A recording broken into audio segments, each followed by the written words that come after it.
What's up, everyone? Welcome back to the Vanguard. It's been a couple days. It's been super slow news-wise, but we're back today with some good topics to cover, some interesting news, as well as a new direction for Bill Maher. We're going to check out Bill Maher, who is back and better than ever. But, Bill Maher had a new direction?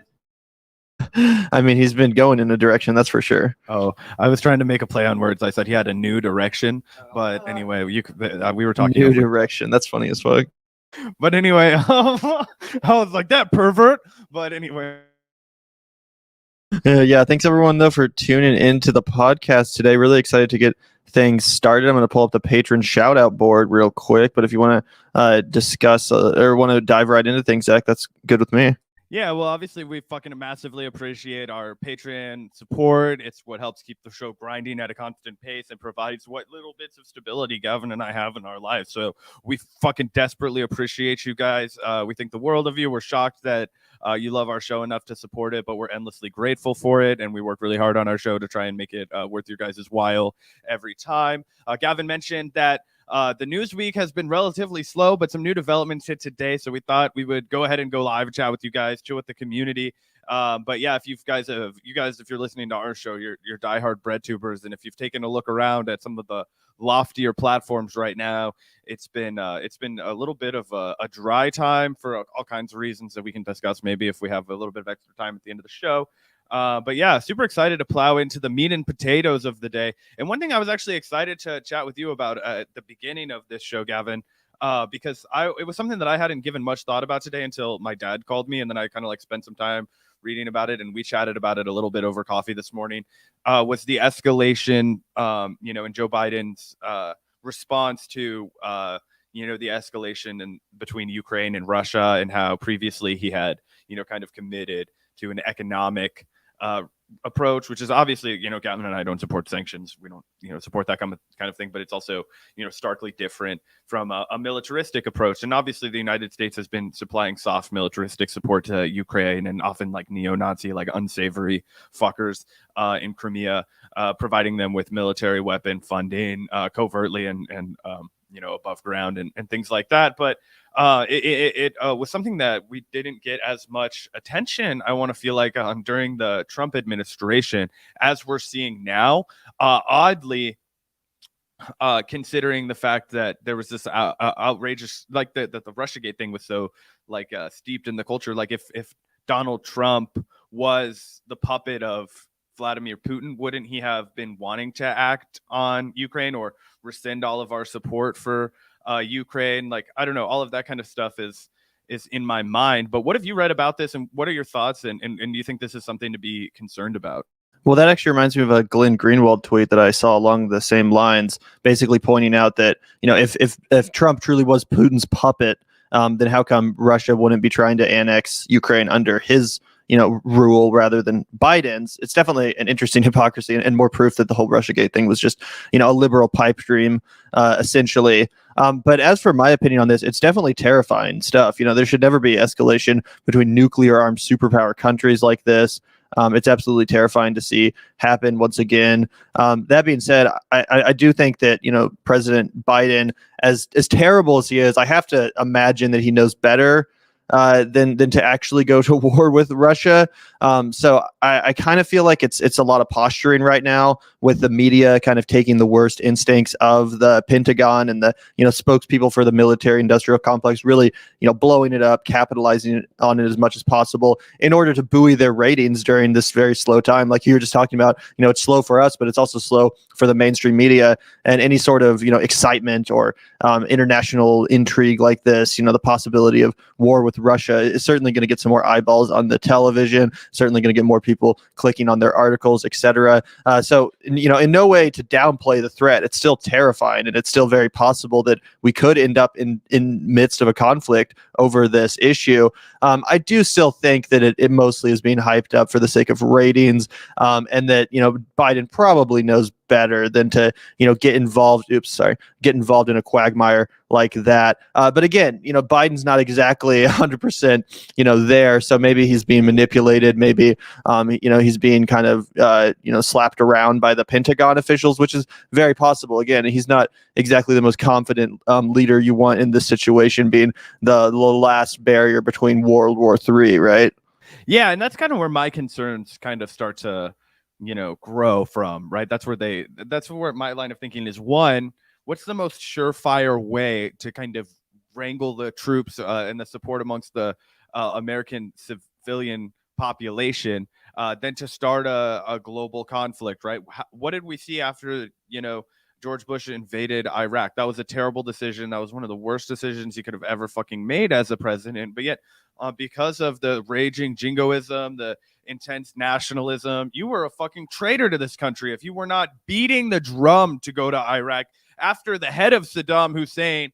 You hated women. You didn't want little girls to go to school. You wanted them to have acid thrown on them, and so they could never learn, and that they were going to be, walking 100 paces behind their or their husband, who only has them so that he can beat them and rape them. Like, this is the kind of rhetoric that was going on, and it completely captured the entire country. So this dog shit fucking president was able to sustain his popularity enough to even get reelected a second time. And I'm just like, well, the Democrats might actually just steal that play out of the playbook. I think it'll come down to how much the Democrats are willing to cooperate with the military industrial complex, how much they're willing to really, and also how much do they want to stay in power. That's another thing that comes into my mind, because I always have this little bit of an inclination that the Democrats don't really care about being in power. They just want to fundraise about the hysteria of the looming threat of them not being in power. But I've also seen a lot of Politico articles recently, and this has been a trend of pointing it out on left Twitter, but you'll see articles in Politico, and then it'll say sponsored by Lockheed Martin. It'll say sponsored by Boeing or whatever the fuck. That's a real phenomenon. I've seen Lockheed Martin for sure. I actually just did the other day when I was reading myself, because I read Politico all the time, because who doesn't if you're kind of in this line of work? It's not always the most whatever. But I don't know. I'm just thinking that if they are desperate to get a W in 2024 and they get hammered to fucking shit in the midterms, like it seems obvious that they're going to do, and then you have Republicans realizing how much they can push Joe Biden around, and he always doesn't want to seem soft and compared to his Republican buddies, and he's going to have this complex about not being tough enough because he's old, and everybody makes fun of how senile and batshit crazy he is. I'm not saying it's going to happen, but I think it's at an uncomfortable level of possibility, and something that I'll just be honest and say that I probably wasn't thinking about enough before the election, but makes a little bit more sense when you reflect on the Obama administration's policy with Ukraine. And Russia. Sure. Except for I think what you're missing out here is that there's not really a mandate to go to war with Russia right now. There's no public support for that. It's not something the American people want. The reason why the American people were so down with the Iraq war and the invasion of the Middle East was because of 9/11. There's no, event like that that's happened that's really rocked the public consciousness to the point to drive us to being a bloodthirsty pro-war a country or electorate anymore like it was in the 2000s. I think if you poll the American people, almost the vast majority of the American people would agree that war with Russia is a terrible, terrible idea. And Biden getting involved in a quagmire like that might decrease his approval ratings. I don't think it necessarily would buoy his approval ratings to start a conflict like this, which is so obviously unnecessary, which is so obviously ill-advised. I think most of the American people would not be on board with it at all, which again is why I don't think it'll ultimately go down. Again, if we had some sort of a 9/11 style terrorist attack that they pinned on the Russians, then maybe public sentiment would change in that direction. But as it is, I don't necessarily see that being a popular position for Biden to take. You know what I'm saying? Yeah, I know what you mean. And obviously, certainly I wouldn't agree with that position, but I just wonder if there's a unique kind of, how he always likes to talk about bipartisanship and how that he's addicted to that kind of shit. I worry because there's a certain coalition of individuals that the Democratic Party deems respectable, that are really just bloodthirsty neoconservative fucking hound dogs that deserve to be put to fucking death, in my opinion. But at least, tried and sentenced at the Hague and then put to death. But they still get this like aura of respectability, right? Like Dick Cheney, responsible for how many fucking crimes against humanity, still gets like fucking Democrats waiting in line to shake his hand like weeks ago. All these kinds of things, and those people have no problem just selling a war with Russia to their base, right? The true conservative base.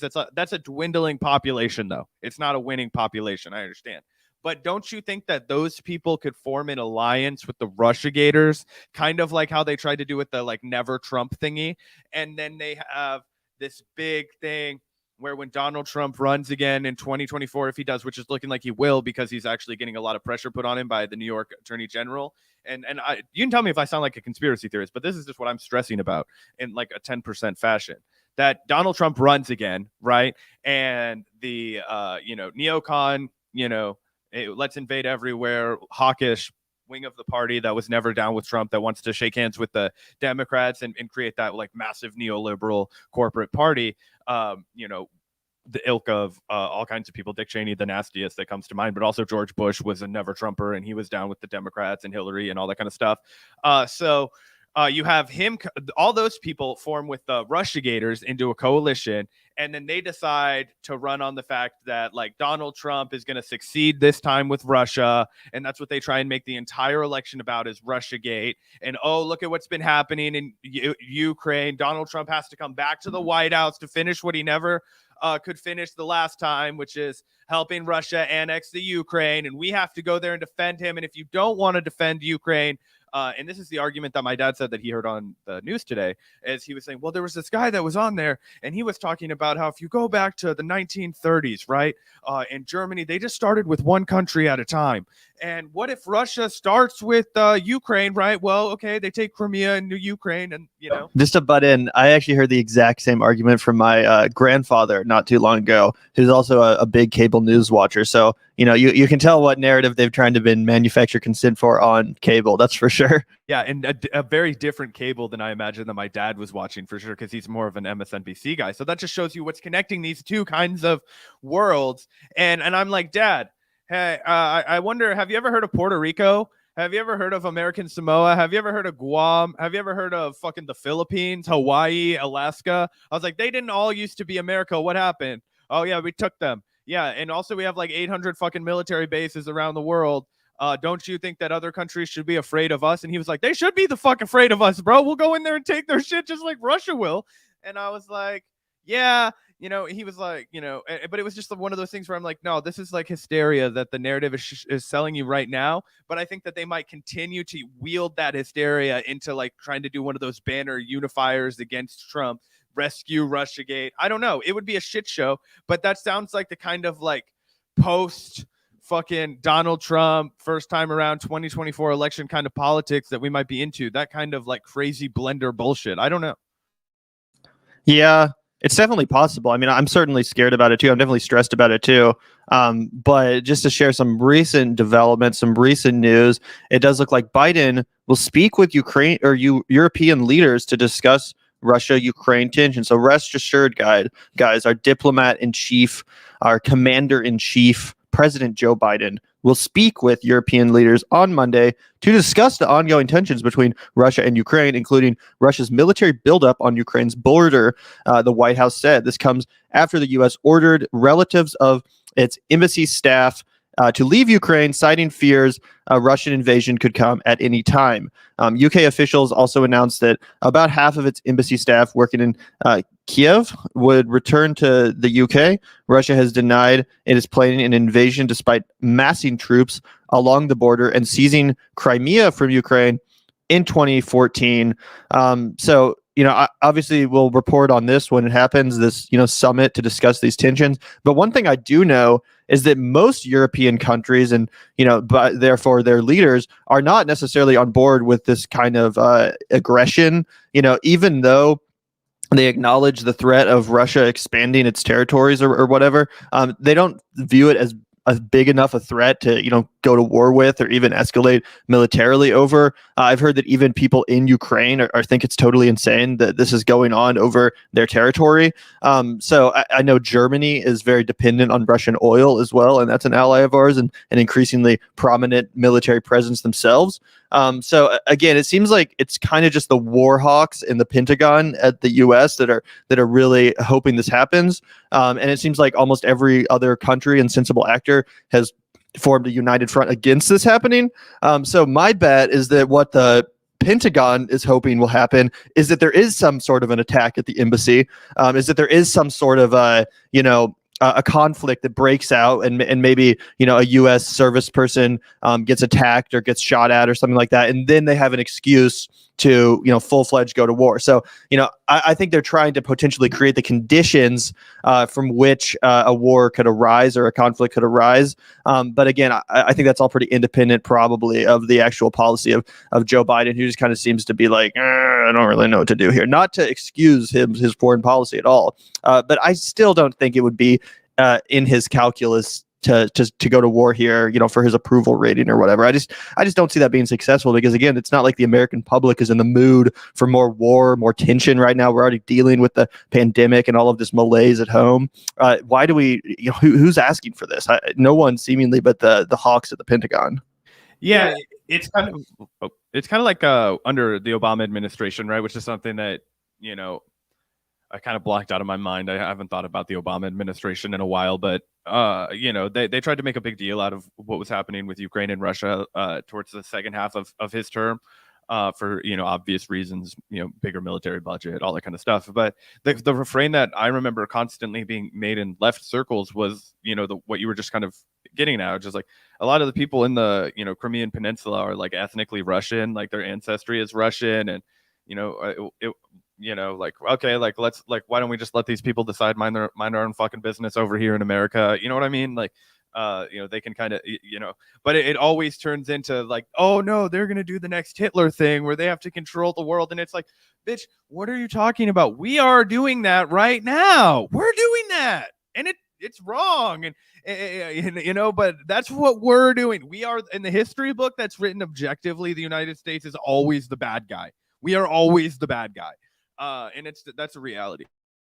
Yeah, absolutely. And thank you so much for the 1999 amend the man. That's a really generous super chat. We really genuinely appreciate it. A season not dry for long.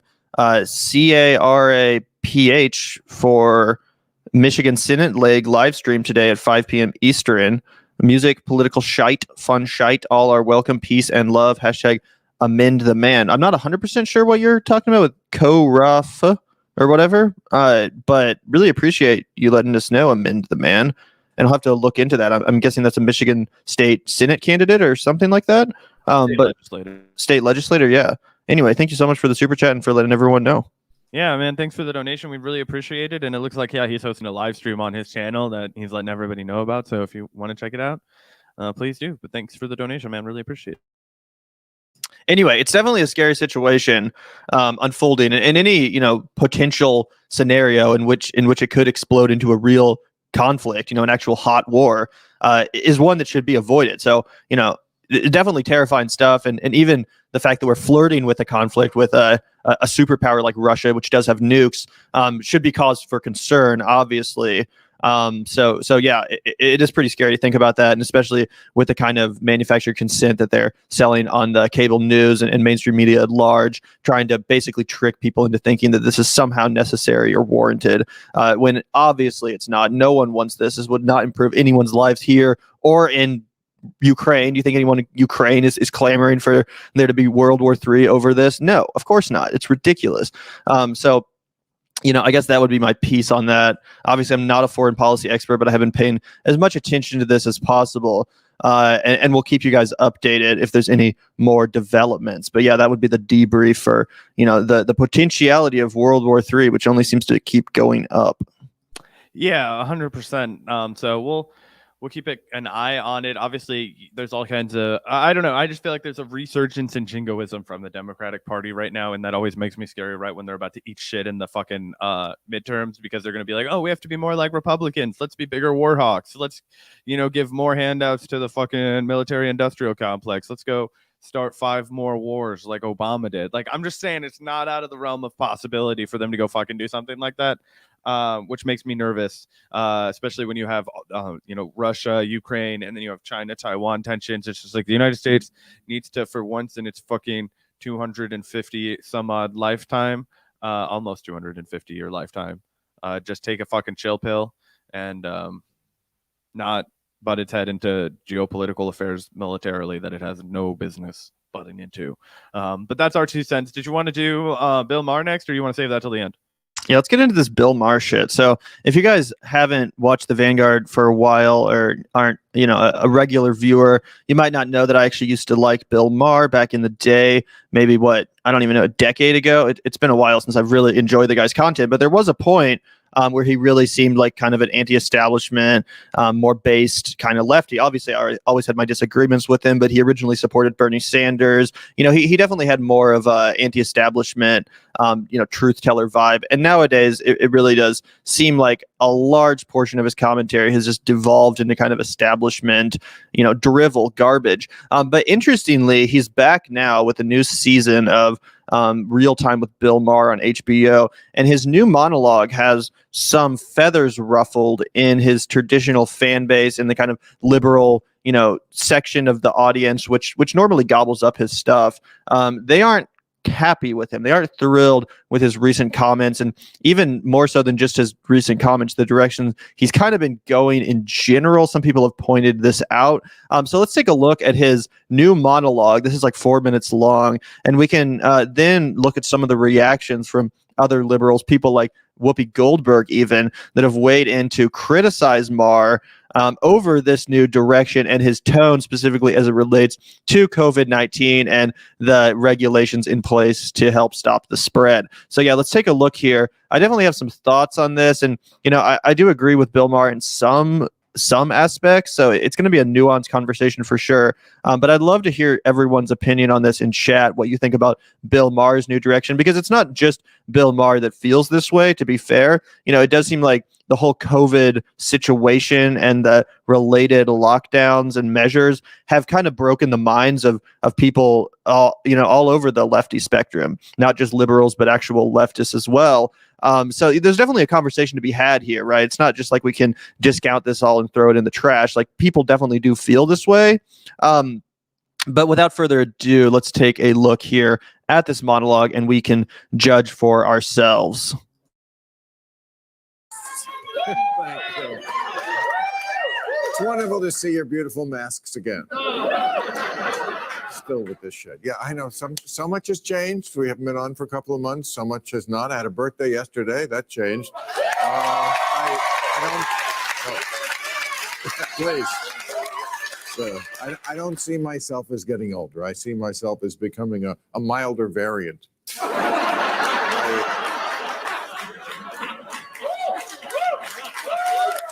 Yeah, I got a new variant.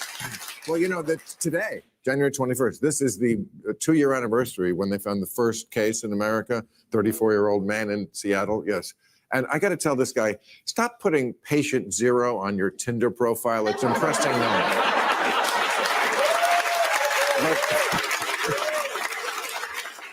Such a boomer. But we didn't have Omicron when we were here a couple of months ago. That's the new one. And that one's very milder, much milder. We should be celebrating this. But of course, very easy to catch. It's like the Candyman. Just to say its name 5 times, you can get this shit. But mild. Well, most people don't even know they have it. It's a milder thing. It's like, it shoots its viral load and you go, wait, did you?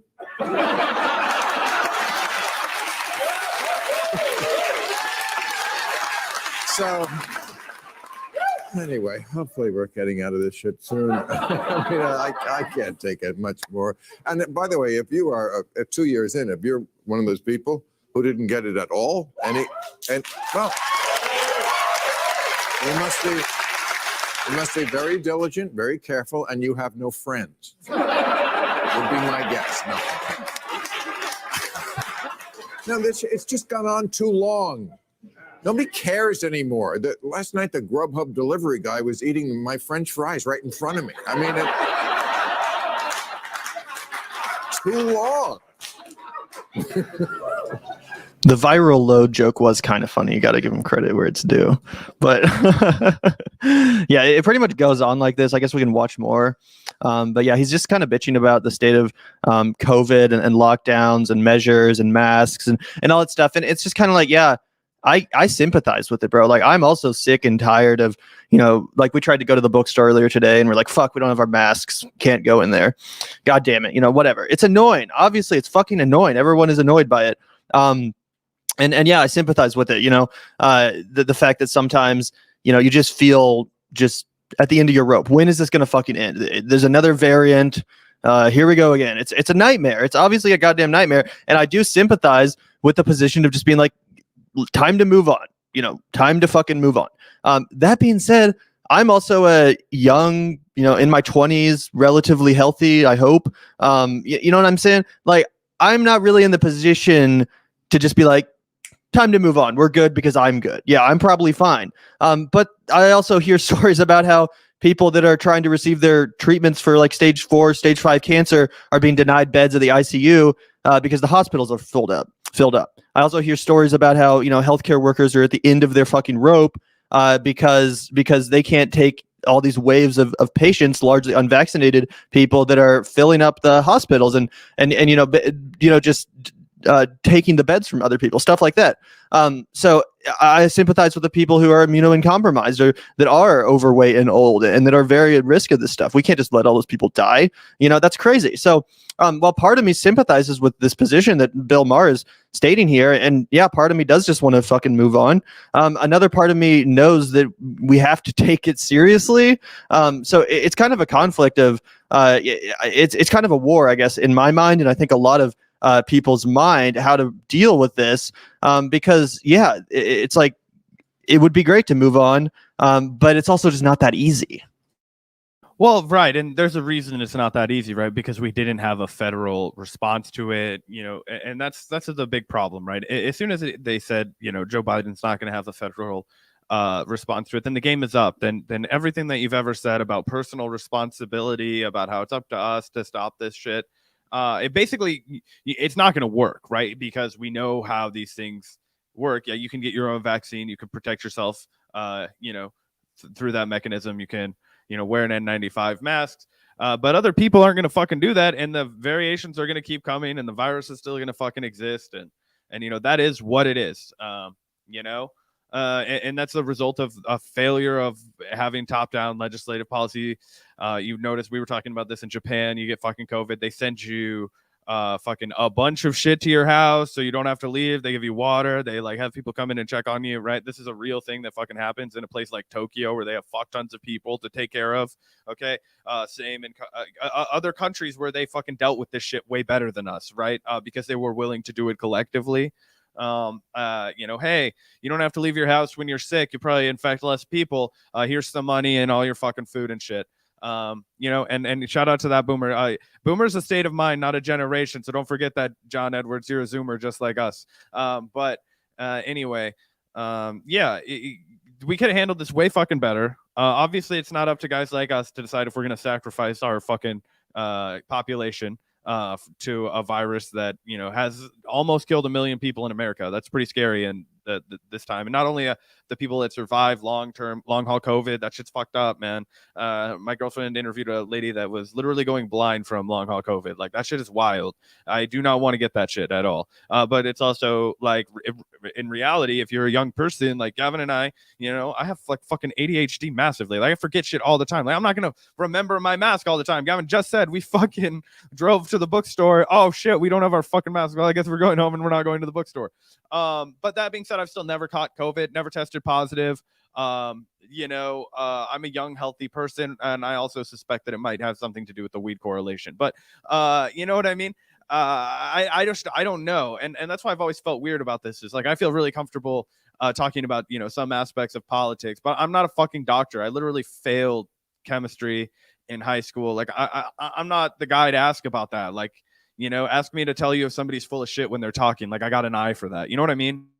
Yeah, for sure. And speaking of people that are full of shit, let's watch the rest of this monologue real quick. Just a couple minutes left, and then we can look at some of the reactions. Again, Whoopi Goldberg in particular is just going scorched earth now against Maher for his tone here. But yeah, let's take a look here. Yeah, let's take a look. People want to know when can I get back to not going to the gym? It's ridiculous, you know. I don't want to live in your paranoid world anymore. Your masked paranoid world. You know, you go out. It's silly now. You know, you have your mask. You have to have a card. You have to have a booster. They scan your head like you're a cashier, and I'm a Bill bunch Maher of has never bananas. been to the airport. I'm not bananas. You are.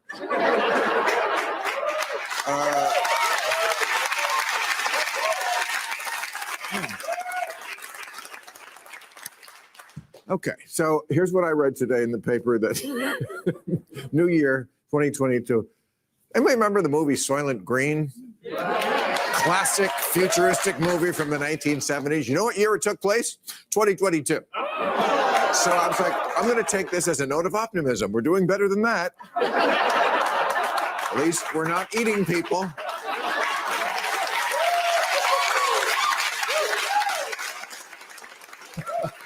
Although with the prices at the supermarket, you don't know.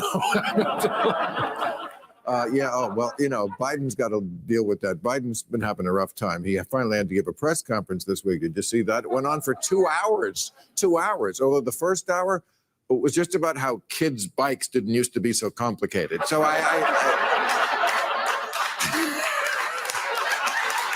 now they're trying to get... They're trying to feel good about themselves. It's not easy. They made a video. Did you see this with Tom Hanks narrating? Where Tom Hanks says, "We are strong, we are courageous, we are resilient, and this is the land of the brave." Now, all right, basically the meat of the video is over the substance. Anyway, people are pissed off. A lot of Bill Maher viewers, a lot of liberal audiences that traditionally kind of jive with Bill Maher are not happy about this. Needless to say, a lot of people have been calling him a right winger, a grifter. You're going down the Joe Rogan rabbit hole and all this kind of stuff. I tend not to get as outraged as some of them, just because he is a comedian. He's joking about the state of affairs in this country, and it is fucking annoying and kind of absurd at a certain point. And there are certainly aspects of our society that are not beyond parody. So I definitely don't think it's the end of the world that he's coming out here saying this kind of stuff. And obviously I sympathize with a lot of it and agree with some of it. Like I said, I too am more than sick and tired of the pandemic and would love for everyone to move on. But did you have any more reactions to that before we move on to some of the reactions from people like Whoopi Goldberg, Zach? Before we get on to the more serious people to react to this clip. No, I just think it's hilarious, right? Like, compare that, like, I have to show my vaccine passport. I have to get a dart on my head. I have to walk through all this stuff just to go out. And it's like, yeah, Bill Maher, I bet you also like to fly in and out of the country sometimes. I bet you also, subject yourself to that, a public degradation of going to the airport, if you want to call it that, right? So I don't know if this is entirely a new phenomenon for our country to be doing those kinds of things. And also, one of the things that I always like to point out, I've only used my vaccine card like 3 times. So I don't know how much that's becoming like a plague on our society that's like fucking out of control. You can't go anywhere. It's a tiered civilization. I mean, I haven't seen that with my own eyes. But on the other hand, it's like, he's a comedian and he's expressing a very legitimate public sentiment, which is the frustration, which is the obvious hypocrisy. It's the failure of leadership. Like, of course, people should be out here roasting Dr. Fauci. He's a lying piece of shit. And so are most people in the government and most people who get paid to do fucking anything because they want to keep their job. So go out and roast people for that. Roast the fucking fact that, people who are serving you food have to wear masks, but you're going to be fucking right there eating it. And, the serving class wears the mask, the rich people don't, all this kind of stuff. Like, talk about that. Roast the shit out of it. People want to be able to hear other people talk about that kind of shit so they feel like they're not going crazy. So the outrage is so stupid. Like, if you disagree with Bill Maher, you should realize that, a fuck ton of people agree with him on that shit. How do you counter that argument effectively?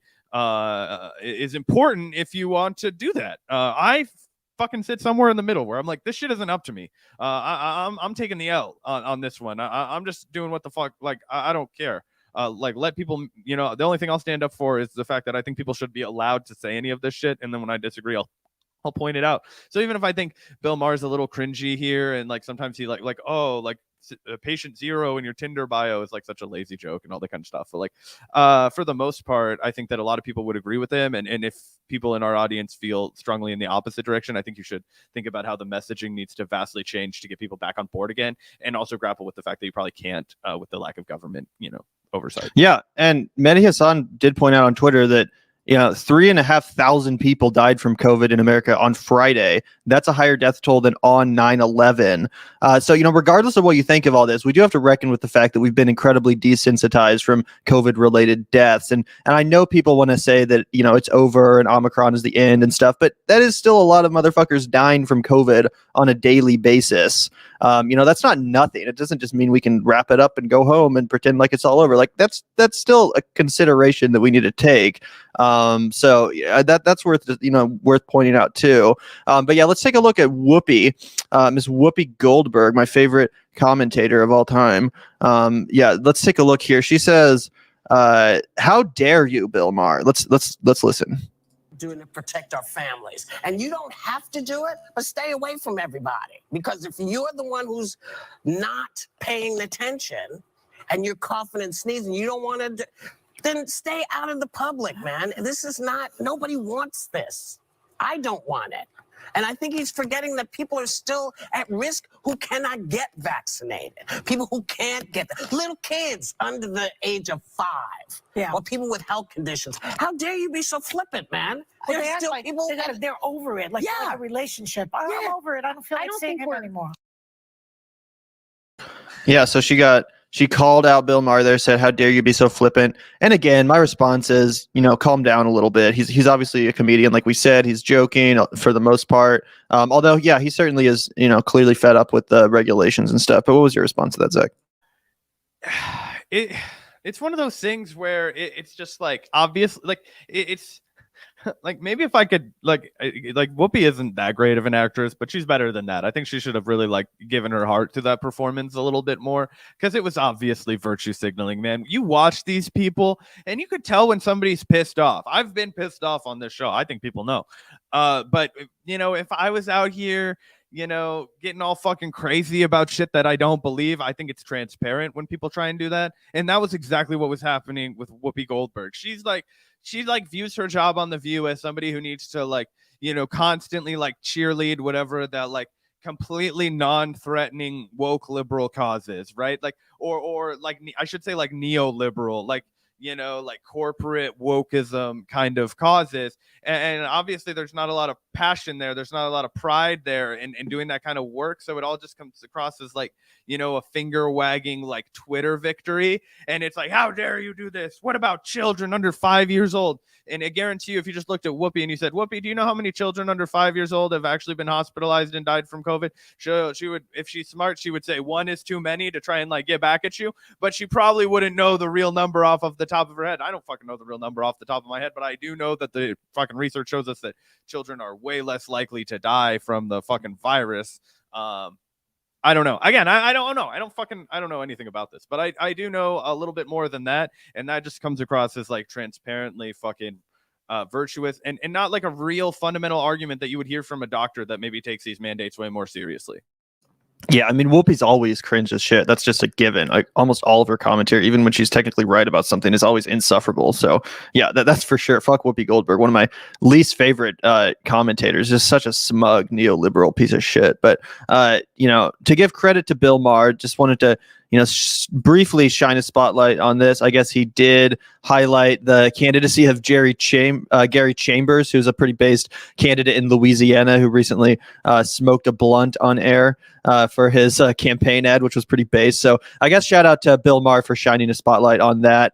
If there's one thing we can give him credit for, it would be that, because like I said, Gary Chambers is actually a really based candidate and a huge cannabis legalization advocate. So that's cool. we can end on a good note there. But did want to shout out These Bitches Want Nikes, $5. Thank you for the donation, sir. Oh shit, you left out the best part where she lets a Freudian slip out. That's not funny to people who have lost kids to the vaccine. LMAO. That's funny. I did not catch that part of it. That must have been in a different clip, but that is pretty funny. Yeah. Did you still want to get to that Brianna Joy Gray Rising clip?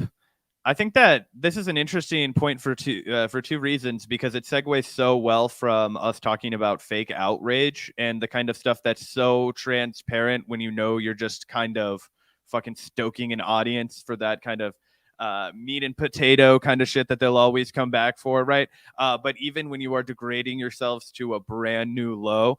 So I thought Brianna Joy Gray did a great job of breaking down Tucker Carlson's Fox News clip on Carlson, or what's it called? Fucking Tucker Tonight. What the fuck ever do they call his show? Where he's like getting outraged on the redesign of the brown and green M&Ms. How he doesn't want to have sex with them anymore, or whatever the gist of it was. We'll watch the clip. But I also wanted to give a shout out to Brianna Joy Gray, because for as much as we've been tough on the new Rising channel for the fact that they didn't just rebrand after Crystal and Sagar left, I thought she did a great job on her first episode today. It was the first time seeing her in studio as a guest host, presumably filling in for Ryan Grimm, who wasn't there today. But I thought she added a great fresh perspective, and I wanted to react to this clip just as kind of a shout out. 100%. And thank you, Das Bo's Fleisch, for the $4.99 super chat. Some jokes need legal cannabis for the audience. P.S. At least a thermonuclear war would put it into the pandemic. True. That might kill the COVID variant for sure. Yeah, that's a great point, Das Bo's Fleisch. Thank you for the $4.99. And yeah, Eminem Gate. This has been one of my favorite stories that's unfolded over the weekend. Seeing pretty dumb takes on both sides of the spectrum. But I just wanted to shine a spotlight on this before we jump into Brianna's segment and the whole Tucker Carlson, monologue about this. Let's take a look here at this article from People. Eminem redesigns its characters' looks and personalities to be representative of today's society. This is what people are getting outraged over, guys. Look at this. These are how they looked. This is how they used to look. This is how they look now. Wow.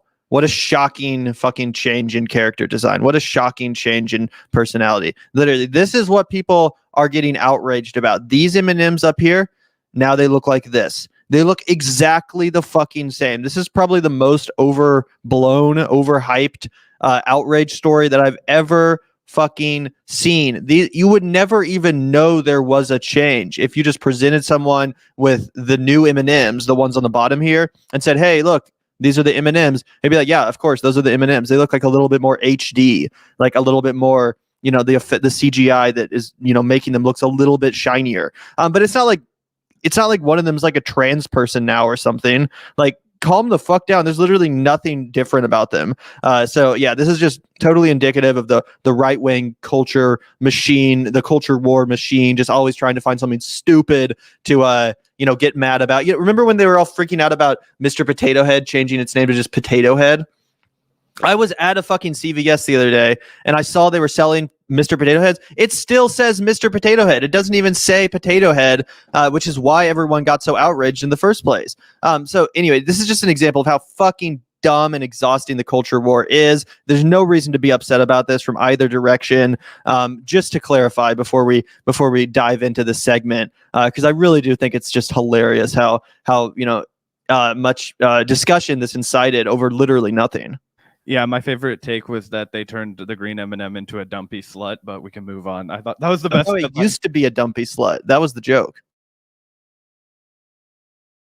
Excuse me, before they put her in like some knockoff Stan Smith sneakers. I understand, but I'm just saying. Yeah, no, those were hilarious. It was like the green M&M used to be a dirty slut. Now she's slightly less of a slut. But yeah, without further ado, let's take a look at Miss Brianna Joy Gray's recent segment on Rising, discussing this fake outrage, in particular Tucker Carlson. And yeah, shout out to Brianna Joy Gray for holding it down as a guest host here. Pretty good job for sure. Brianna, what's on your radar? Well, Robbie, polls are clear. Fewer and fewer Americans have confidence in our government. Perhaps that's unsurprising given how rarely the government seems to use its power to materially benefit average working Americans, even when there is political consensus on the issues. For example, 80% of Americans think the minimum wage is too low. Yet Democrats scrapped the $15 minimum wage in the American Rescue Plan with little public outcry from mainstream Democrats or Republicans. Moreover, at the same time Floridians went to the ballot box and voted for Trump in 2020, 60% of them also voted for a ballot measure to enact a $15 minimum wage. This is, in fact, the longest stretch in American history without a minimum wage raise. It hasn't gone up since 2009. Yet neither Republicans or Democratic leadership have meaningfully fought to secure what most Americans want. And the minimum wage is far from the only issue Americans overwhelmingly agree on. Take prescription drug prices. 83% of Americans overall, including 95% of Democrats, 82% of independents, and 71% of Republicans, support the government negotiating down high drug prices. 9 out of 10 voters support using federal funds to bring broadband to all. 68% want marijuana legalization, and 60% strongly or somewhat support a Green New Deal.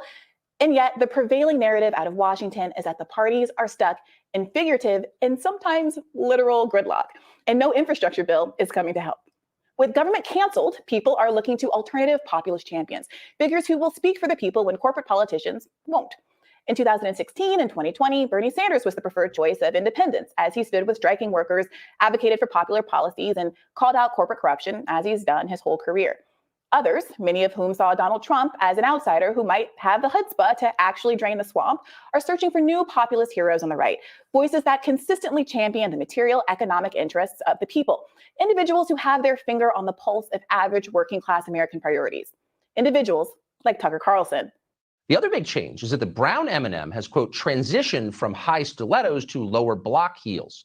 Also less sexy. That's progress. M&Ms will not be satisfied until every last cartoon character is deeply unappealing and totally androgynous. Until the moment you wouldn't want to have a drink with any one of them. That's the goal. When you're totally turned off, we've achieved equity. They've won. Also, that's just so fucking funny and stupid. Who the fuck wants to take an M&M to a drink, you idiot? Like, was that ever the appeal of the fucking M&Ms, was to like take them out on a date? Like, isn't the whole fucking point just that they're kind of cute, like cartoon icons of candy to appeal to children, people that can't even afford or aren't even of legal age to consume alcohol? Like, whoever the fuck wrote that line should be fired, because that's just one of the dumbest fucking things I've ever heard on TV from a supposed truth-telling populist like Tucker Carlson. Like, what a fucking idiot. Yeah, that's one of the things that I wanted to compare directly to. If you want to look at two sides of a fucking coin, fake outrage, okay, look at Whoopi Goldberg in the clip that we played, and then look at Tucker Carlson right there. Like, are you fucking kidding me? Like, I'm like, you could say a lot of things about Tucker Carlson, but I don't think he's actually upset that they didn't make a sexier or that they changed how sexy and how horny he gets when he eats M&Ms. Apparently, like, I'm sorry they fucked with your game, dog, if that's really how you're feeling, but to me, it just seems like you're playing into ratings. And for people who are in the audience, because I saw a lot of people reacting this way, saying, oh, you guys are just focusing on fake outrage. Like, you guys don't even know this is all fake. I'm like, bro, look at how many clicks these fucking kinds of videos get on even YouTube. And then you forget that there's the massive audience that's just watching these people, MSNBC, CNN, the View type shows, which aren't even cable news really. And then on top of that, you have the Tucker crowd as well. And these are it's all corporate media, guys. I mean, technically, cards on the table, the clip we just reacted to of Brianna Joy Gray is corporate media. God, I want to pound that M&M. Okay, good for you. I support your liberation to do that in any way, as long as it's consensual. But it's just so obviously fake outrage, right? And it all comes back to the fact that clearly they don't have anything like super salacious to talk about today. So instead of using their platform for good, or trying to challenge their audience with some more politically heavy legislative weedsy content and trying to gloss it up with their infinite fucking bankroll of money, they just decided to take a cheap way out and get pissed off about an M&M commercial. Right. And again, it's not even like there was any real changes to the fucking M&Ms. It's really not. It's not like they made one like a lesbian or something. Like, I'm serious. Look at the fucking difference. There is no difference. You would never know the brown M&M changed at all. Tucker Carlson would never have known or realized the difference in the marketing between this and that. It looks exactly the same. Literally, the only difference is that her heel used to be pointy. See right there? And now it's like a block heel. who fucking cares? Is that how you base who you want to take on a date, Tucker Carlson, based on what kind of fucking stilettos they're wearing? Like, how is it any more unappealing now that she's wearing these block heels instead of these pointy stiletto heels? Like, who fucking cares, dude? It's so dumb. I just can't believe that this actually was turned into an entire segment on cable news. Like, I know, like, everyone's already been mocking this and everyone already knows it, but I still genuinely can't get over the fact that that's a real thing that he thought was worth discussing in that serious of a tone. Unironically, it blows my mind. And thank you, Nick, for pointing out that a lot of the wokeism outrage is a reaction to the actions of corporate conglomerates, the same corps that reap benefits from culture war divisions. Yeah, you may be correct about that, but in that case, people are just playing right into their hands, right? Like if they're reaping benefits from culture war divisions, then stop getting outraged over meaningless bullshit like this, because again, that would just be playing into their hands, right? Anyway, thank you for the $4.99, Nick. Really appreciate that. Yeah, I mean, I think that's exactly what he's saying, and I think that that's also exactly correct, right? Like, it's a self-defeating prophecy. That's why we're talking about it right now. We were just talking about how many clicks these kinds of fucking content gets, because it immediately lets people know, and this is a human instinct kind of a deal, right? It immediately lets people know where their tribe is. So for people who don't spend a shit ton of their lives, like, really exposing themselves to what policies are which, the weedsy legislative things like, oh, I don't trust this politician because they did this XYZ, whatever. That's not how most people think, really. Or they do, but in just really different terms than how we do. And one of the things that's really easy for people is to just kind of be like, oh, these people are saying this, and now I know that I'm part of that group because other people who are in my group also say this. And then you find your pack, and then you're not being challenged, and then there's nobody to hold your feet to the fire when you're fucking up and being so transparently like just phony outraged, like both of those two political talking heads were. I think that that's probably a big part of the problem. Yeah, for sure. Anyway, another meaningless distraction, just a total, distraction from the real issues that matter. As Brianna pointed out, the country is actually united when it comes to raising the minimum wage, when it comes to legalizing cannabis.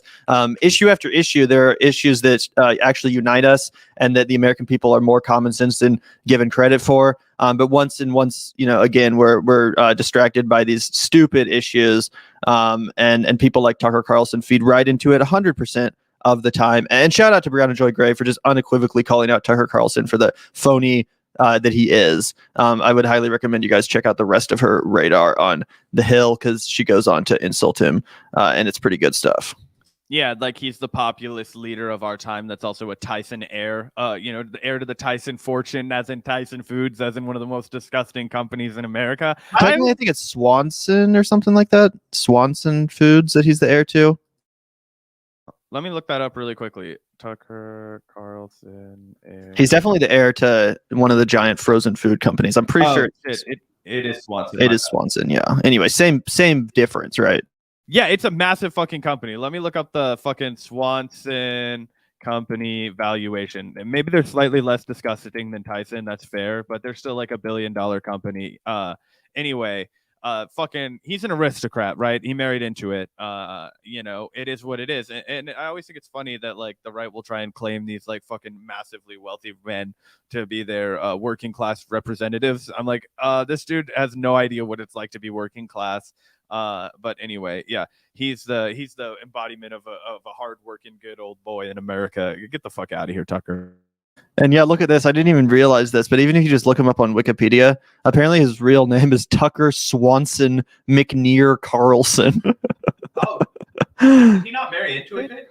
I don't know if he married into it or not, but either way, apparently his full name literally includes Swanson. But yeah, we can find out. I just saw an article about this actually that we can pull up. Because it is interesting stuff. It says, does Tucker Carlson's family own Swanson? Here's a Snopes article. It's his mom's family. Oh, really? It's his mom's family.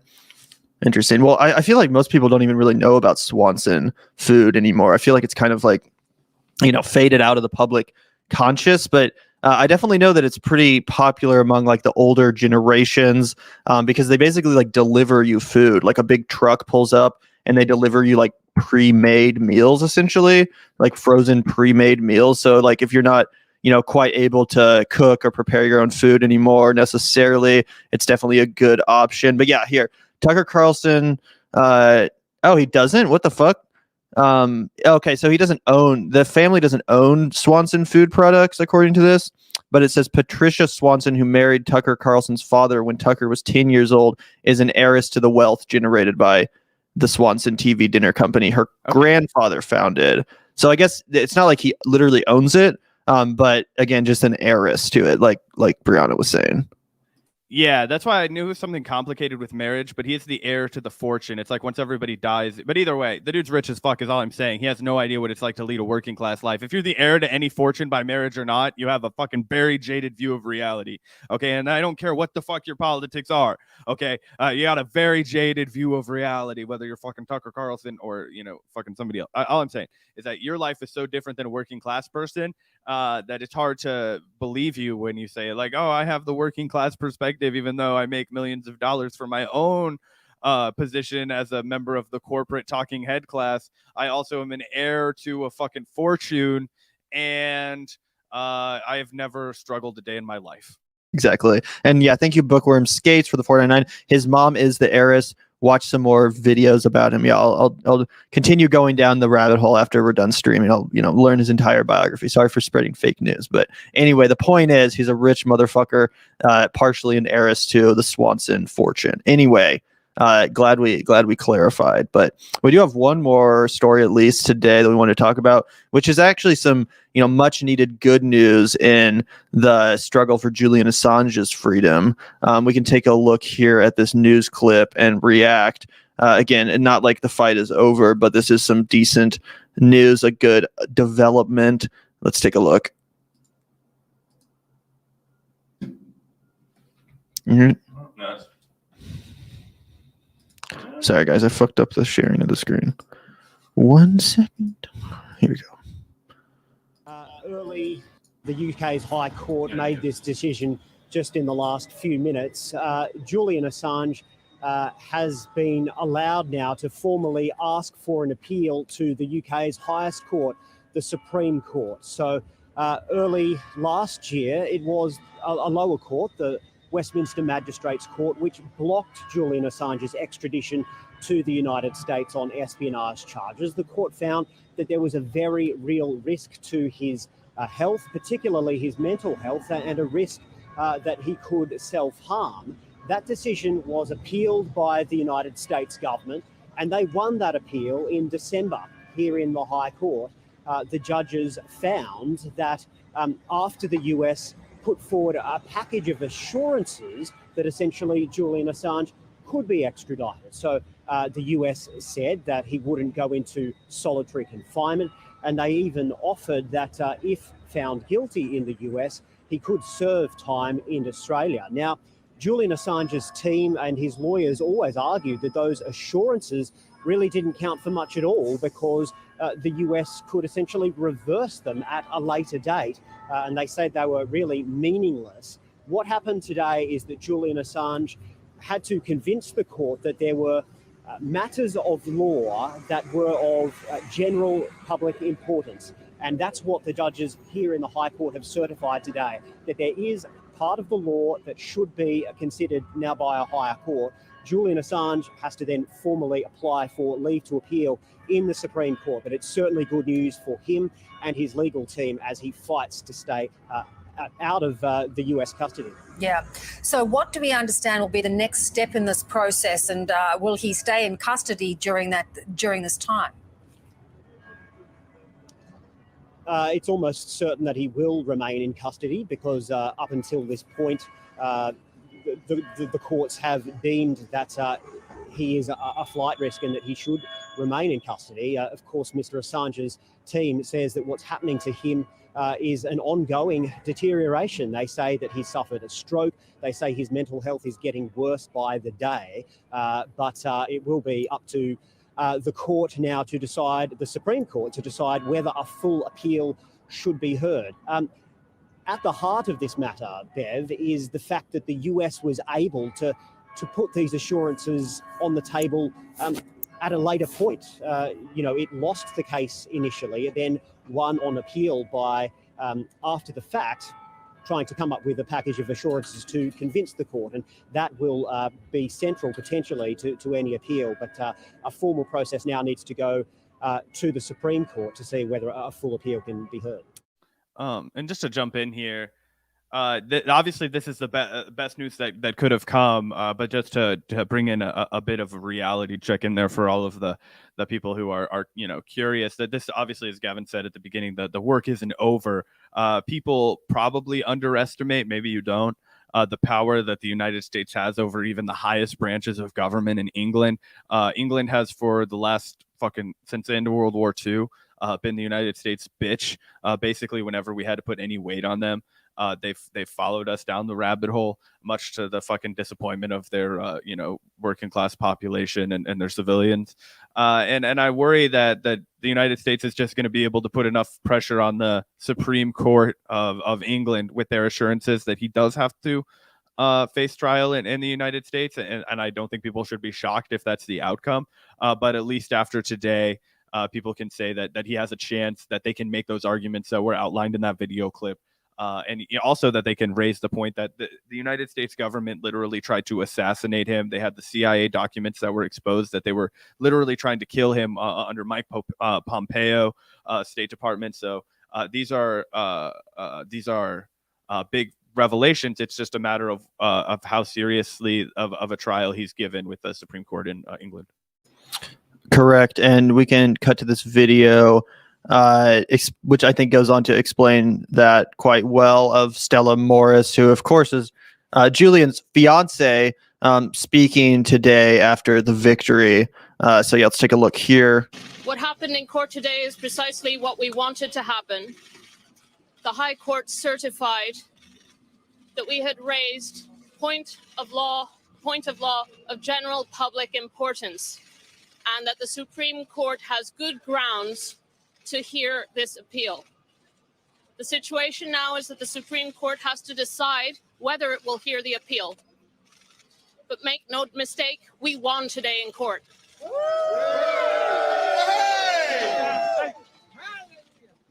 But let's not forget that every time we win, as long as this case isn't dropped, as long as Julian isn't freed, Julian continues to suffer. For almost 3 years, he's been in Belmarsh prison, and he is suffering profoundly, day after day, week after week, year after year. Julian has to be freed, and we hope that this will soon end. I mean, the tough reality is that, the mental fortitude that he's already had to expend to survive, first in the Ecuadorian embassy, and he's and now in Belmarsh, and is it over?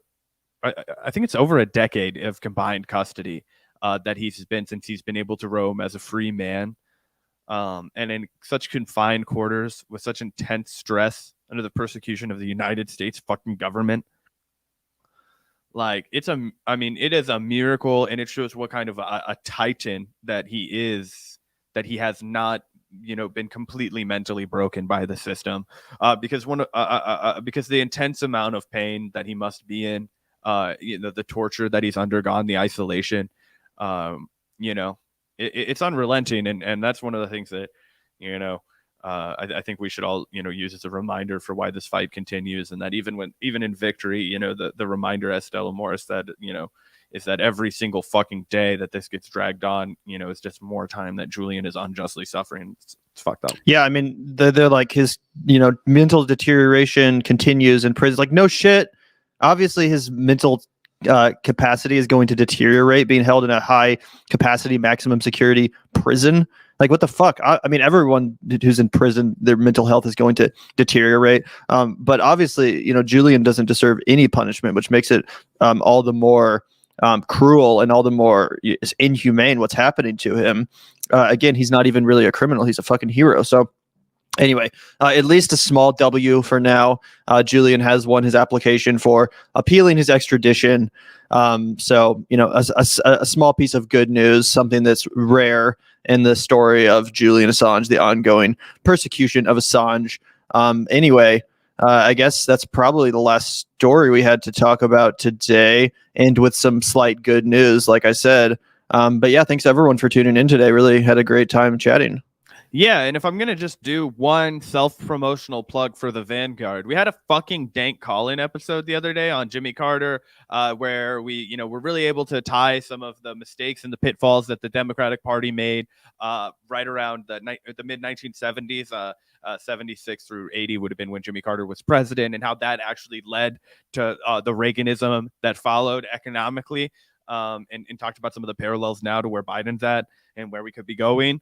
Really, really highly recommend everybody check it out. It's one of the, more proud I've been of a good podcast of ours. So check it out. And if you have an iPhone and you want to listen to us yammer for a little bit longer, download Call-In.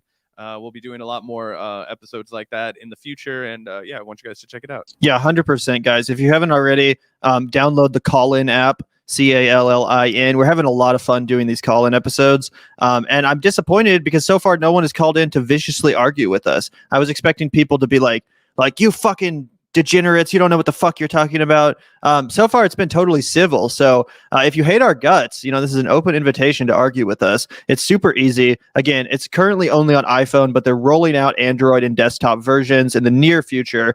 So something to be aware of regardless. But if you have an iPhone, please download the Call-In app and participate the next time we're live there. It's a lot of fun. We get into some really good conversations. And obviously, we're not the only people on there either. If you like Glenn Greenwald, Brianna Joy Gray, Matt Taibbi, there's a bunch of other awesome commentators that are on Call-In. So I would urge you guys to check it out for that reason as well. But yeah, we're having a great time doing our Call-In episodes, and I think that you guys would enjoy them too. So check it out. And yeah, Alex here says he's done it a few times and it's great. Yeah, let's argue next time. We'll probably be live on there tomorrow. And thank you for the super chat, Gabe. Thank you for the $4.99. Are those call-in chats recorded? They are recorded. So the whole archive of them is available. If you want to go back and listen to the old episodes we've done, you can do that. And if you want to call into a future one, that one will also be recorded and saved for people to check out. But the point is, don't sleep on Call-In, guys. It's a great time. It really is a fun chat. And make sure to subscribe to our Call-In page if you haven't already, because like I said, we're just having a lot of fun over there, and we hope to see more people kind of migrate over, or not migrate. We want you to stay here too, watch our YouTube show, of course. But if you like our commentary, it really is a fun extra way to engage with us and just kind of have a good conversation. So yeah, definitely check that out, guys. We'll probably be going live on there again tomorrow. And I also wanted to shout out for our patron community. We're going to be doing our patron exclusive Call-In very shortly. We're going to be announcing that on the patron page soon. So if you're a patron, then you'll get a message about it. We're going to be doing an exclusive chat just for our Call-In, a good monthly hangout patron session. We're going to try it out, see how it goes. That'll be happening later this week. We'll try to do it in the evening time, so if people are at work, they can tune in. But again, another great reason to hit up that Patreon page. We always like to start and end our live streams with a big shout out to our patrons. So if you want a spot on the shout out screen, if you want access to the other benefits, including access to that exclusive hangout session, which is coming up, then make sure to hit up that link, guys, in the description, patreon.com/the Vanguard channel. It is probably the best way to support the show. And we really genuinely appreciate everyone that is supporting us, because it does make what we do possible. It helps us survive even in slow times like this. So yeah, just a huge shout out to our patrons. That link is in the description, like I said. But did you have anything else to say, Zach, before we sign off for the day? No, we'll be back with our Call-In episode tomorrow. Super looking forward to that. So please download the app and chat with us, because yeah, if you want to call us a bunch of Ryan Grimjobbing fucking CIA agents, now is your fucking time, guys. Come get in the hot seat. We don't give a shit. Yeah. But we'll also be being about the news and doing our regular job and having a fun time with the people who are actually nice to us. So if that sounds more like your speed, that's always an option. A or B, whether you want to be red or blue pilled is up to you with the Vanguard. But yeah, I guess we'll get the fuck out of here, because we've been closing off for like 8 minutes. Yeah, thanks everyone for tuning in. Really appreciate you guys tuning in to the chat today. I thought it was a good time. But yeah, everyone enjoy the rest of your Monday. Peace out.